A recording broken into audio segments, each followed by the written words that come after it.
ہماری اکثر بات ہوتی بھی ہے اور آپ کا ایک بڑا کلیئر پوائنٹ آف ویو ہے آرٹیکل 63A کے حوالے سے اور 17 مئی 2022 کے فیصلے کے حوالے سے، لیکن جو آج ہوا ہے اور جو آپ کا آرگیومنٹ ہے اس کی دلیل میں ایک آرگیومنٹ اٹھایا گیا کورٹ میں، وہ میں آپ کے ساتھ شیئر کرتی ہوں، پھر کائنڈلی اپنی رائے دیجیے گا۔ یہ کہا گیا کورٹ میں کہ سپریم کورٹ بار کی اصل درخواست تحریک عدم اعتماد ووٹنگ سے متعلق تھی۔ سپریم کورٹ نے صدارتی ریفرنس آئینی درخواستوں کو غلط طور پر ایک ساتھ جوڑا۔ عدالت نے آئینی درخواستیں یہ کہہ کے نمٹا دیں کہ ریفرنس پر رائے دے چکے ہیں، نظر ثانی کا دائرہ اختیار محدود ہے۔ جی، آپ کو یہ دلیل ویلڈ لگتی ہے؟ نہیں، دیکھیے بات یہ ہے کہ 186 کا جو ریفرنس ہے اس کا جو کانٹیکس کیا تھا، اس میں کانٹیکس آرٹیکل 63A میں اس کا طریقہ کار، اس کا تھوڑا سا میں بیک گراؤنڈ 97-98 میں یہ ترمیم لائی گئی اور اس وقت کی جو دونوں حزب اختلاف اور حزب اقتدار، شہید اور نواز شریف اس وقت تھے، تو یہ اس کی جو فلور کراسنگ جو ہے وہ ایک بڑا عام معاملہ ہو گیا تھا، اور لوگ جو ہیں ممبران اسمبلی جو ہیں وہ آئے روز جو ہے عدم اعتماد کی تحریک میں، جیسے ہمارے معروضی حالات ہوتے ہیں آج کل بھی ہیں، تو ان کو سامنے رکھ کے یہ فلور کراسنگ کے لیے جو ہے یہ چار جو صورتحال ہیں ان پہ یہ پارٹی ووٹ کیا گیا، یعنی پارلیمانی پارٹی کی جو میجورٹی ڈیسائیڈ کرے وہ پی ایم اور سی ایم کا انتخاب، اور اعتماد یا عدم اعتماد کی صورت میں فائنانس بل یعنی بجٹ، اور چوتھا کوئی کانسٹیٹیوشنل امینڈمنٹ کے دوران۔ اب اس وقت قطع نظر کہ وہ فیصلہ بندیال صاحب کا جو جس پہ زیادہ ہوتی ہے کرٹیسزم ہے کہ وہ ووٹ کاؤنٹ ہوگا کہ نہیں ہوگا۔ دیکھیے میرا یہ ماننا ہے کہ اگر جب بادشاہ شریف شہید زندہ تھے تو یہ نو کانفیڈنس موشن کا یہ معاملہ چلا تھا، تو میں نے اور انہوں نے پہلی دفعہ اس پروگرام میں ان کے پروگرام میں یہ بات اٹھائی تھی کہ میری نظر میں اگر کسی بھی ممبر کے خلاف ووٹنگ سے پہلے ریفرنس چلا جائے اور ان کے پارٹی سربراہ اس کو ڈسکوالیفائی کر دے تو ان کا ووٹ نہیں کاؤنٹ ہو سکتا جب تک الیکشن اس سے کوئی برعکس رائے نہ دے دے، اور پھر حتمی سپریم کورٹ کی رائے آتی ہے۔ تو ایشو یہ تھا کہ ووٹ کاؤنٹ ہونا ہے یا نہیں ہونا، تو اس میں ڈفرینشیٹ یہ کیا منیب صاحب کو انٹرپریٹیشن یہ تھا کہ یہ چار صورتحال ایسی ہیں جس میں پارٹی کا ووٹ ہوگا، اور اراکین کو جو کیونکہ یہ بعد میں 18ویں ترمیم ہوئی اس میں بھی یہ رکھا گیا، اس کو ڈیلیٹ نہیں کیا گیا، 19ویں ترمیم، 21ویں ترمیم، ابھی تک تو 26ویں ترمیم آ گئی، تو ان تمام جو امینڈمنٹس آئی ہیں ان میں اس چیز کو چھیڑا نہیں گیا، میننگ بائی جو فلور کراسنگ ہے یا پارٹی بدلنا ہے یا جو پارٹی کی منشا کے خلاف فیصل صاحب پلیز ایک نقطہ لے لیجئے، پھر مجھے محمد عادل کو بھی شامل کرنا ہے۔ when I was going through the different sides of this article، تو ایک مجھے چیز بڑی کنونسنگ لگی کہ پہلے یہ آپشن ہوا کرتی تھی کہ موقع فراہم کرنے دیں منرف اراکین کو، اور اس کے بعد اب الیکشن کمیشن کے پاس جائیں، پہلے آپس میں بات کریں، لیکن جب 63A کا فیصلہ آیا تو کلیئر کٹ کہہ رہا ہے آپ کا ووٹ ہی کاؤنٹ نہیں ہوگا، اور انٹرنیشنلی ایسی مثالیں نہیں ملتی کہ ووٹ کاؤنٹ کیا نہ جائے۔ منرف ہو سکتا ہے بعد میں ڈسکوالیفیکیشن کی طرف جاتے ہیں معاملات، لیکن ووٹ کاؤنٹ نہ کرنا غیر جمہوری اقدام سمجھا جاتا ہے انٹرنیشنلی۔ دیکھیے ووٹ کاؤنٹ نہ ہونا اس کی ایک وجہ دی گئی نا، بنیادی طور پہ یہ آرٹیکل 63 انسرٹ کرنے کا مقصد کیا تھا؟ اگر یہ جو فلور کراسنگ ہو جائے اور اس کے بعد دیکھیں یا تو پھر اس کو آپ سیمنٹ کریں یا اس کو اس طرح سے کریں کہ جو بندہ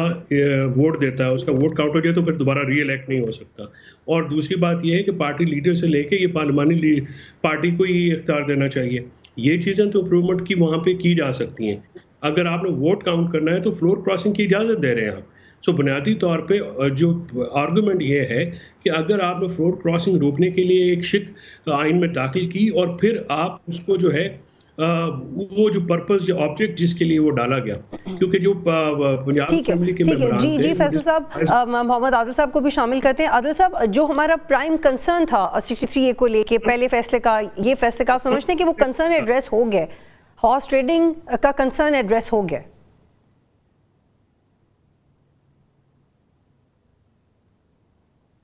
دیکھیں ہارس ٹریڈنگ، دیکھیں آئین ایک آپ کو کہتا ہے کہ آپ ایک کام کریں گے تو آپ کو اس کی سزا ملے گی، قانون بھی آپ کو یہ کہتا ہے، لیکن بندیال کورٹ نے آپ کو سوچنے کے اوپر ہی سزا سنا دی، बेसिकली तो फैसिलिटेशन थी पीटीआई की, और कोशिश की गई थी कि उनके ख़िलाफ़ तहरीक अदम एतमाद जो है वो नाकाम हो जाए।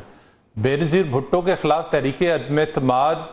नवाज शरीफ की तरफ से आई थी, लेकिन नाकाम हो गई थी क्योंकि उनके लोग लोटा नहीं बने थे, जिसकी वजह से प्राइम मिनिस्टर के ख़िलाफ़ तहरीक अदम एतमाद नाकाम हो गई थी। यहाँ पे सूरत हाल यकीनी तौर पर तहरीक इंसाफ को उस टाइम नज़र आ रहा था कि इनके लोग जो हैं वो पार्टी के ख़िलाफ़ वोट देंगे, जिसकी बुनियाद पर एक 8 को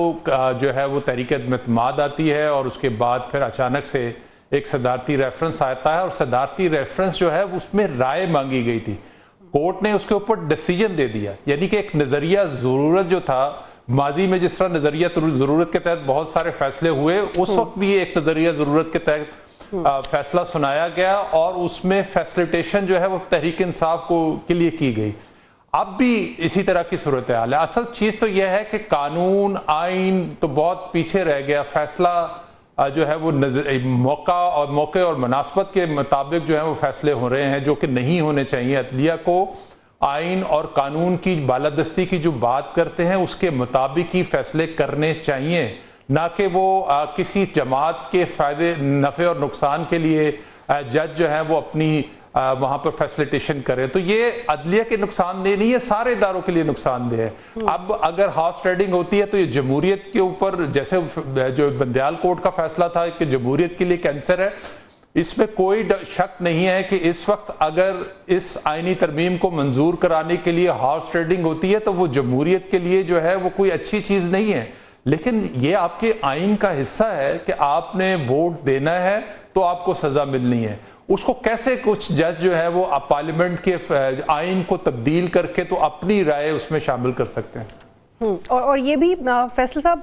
आर्ग्यूमेंट किया गया कि सियासी जमातें जज के मातहत नहीं, जज कौन होता है कहने वाला कि कोई रुकन मुनरफ हुआ या नहीं, ये जमात के सरबराह का इख्तियार है। और एक और दलील जो उस पॉइंट ऑफ व्यू की मुखालफत में आती है जो आपका है कि आर्टिकल 63 की तशरीह की जाए और ये राय दी जाए कि मुनरफ रुकन का वोट शुमार नहीं होगा, और अगर मुनरफ रुकन पार्टी पॉलिसी से हटकर वोट डाले तो उसकी नाइली की मुद्दत को ताहयात कर दिया जाए, क्योंकि 62(1)(f) की तरह 63A में भी नाइली की मुद्दत का जिक्र नहीं। ये उसका मतन है जो आरिफ अलवी साहब ने उस वक्त बंदियाल कोर्ट को एक गुजारिश की थी कि आप इसकी तशरीह कर दें, और फिर कोर्ट ने अपने मल्टीपल इख्तियारात के तहत उसको टेकअप करके फैसला दिया या राय दिया। तो फैसल साहब इस कॉन्टेक्स्ट के मद्देनज़र जो मैंने अभी पेश किया, आपको लगता है कि नई बहस छिड़ सकेगी कि फैसला था या ये सिर्फ राय मांगी गई थी, ये एक नई बहस शुरू हो जाएगी? नहीं, ये नई बहस नहीं है बतूल, ये तो हस्बा बिल में 2005 में फुल कोर्ट ने, सुप्रीम कोर्ट ने ये डिसाइड कर दिया था कि 186 में जो राय होती है पेंडिंग होती है और it will be considered as a judgement of supreme court, और ये उस वक्त जो है हस्बा बिल को स्टे भी किया तो गया। फिर फैसल साहब मैं सॉरी, मैं कथा कलामी माफ, सिर्फ क्लैरिफिकेशन के लिए आपसे पूछ रही हूँ। आप कह रहे हैं कि ठीक है एस्टैब्लिश्ड फैक्ट है कि राय को फैसला समझें, लेकिन आज कोर्ट में ये भी बात हुई है कि उस वक्त आरिफ अलवी साहब को 3-2 में से किसकी राय पसंद आई थी, तो ये कहा गया कि उन्होंने किसी को भी टेकअप नहीं किया था। तो ये कंफ्यूजन क्यों है फिर? तो बात नहीं है ना, बात ये कि सुप्रीम कोर्ट जब राय देती है तो बाइंडिंग होती है। तो बात ये तो है कि वो तो 2 की या 3 की नहीं, वो तो एक सेटल प्रिंसिपल है कि जो भी मेजॉरिटी जजमेंट होगी वही अप्लाई होती है ना जी। उसमें तो कोई ये सेटल प्रिंसिपल, उसमें कोई कन्फ्यूजन की बात नहीं है। दूसरी बात जो आज देखिए, आज इस्लामाबाद की तीनों बार कौंसिल, बार हाई कोर्ट ने और डिस्ट्रिक्ट बार एसोसिएशन ने इसकी मुखालफत की। रावलपिंडी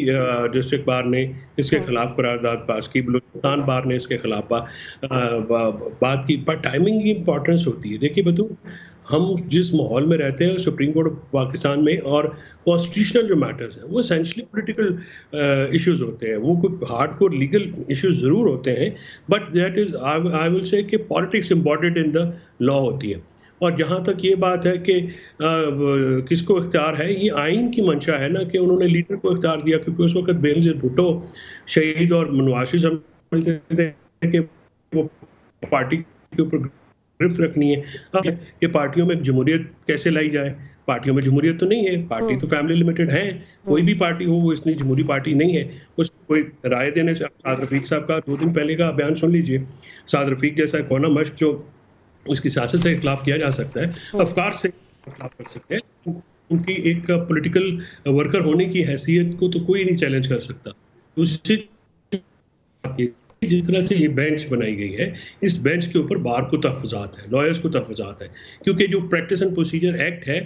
देखिए बेंच बनाने की पावर जो है कमेटी वो किसी लॉ से लेती है।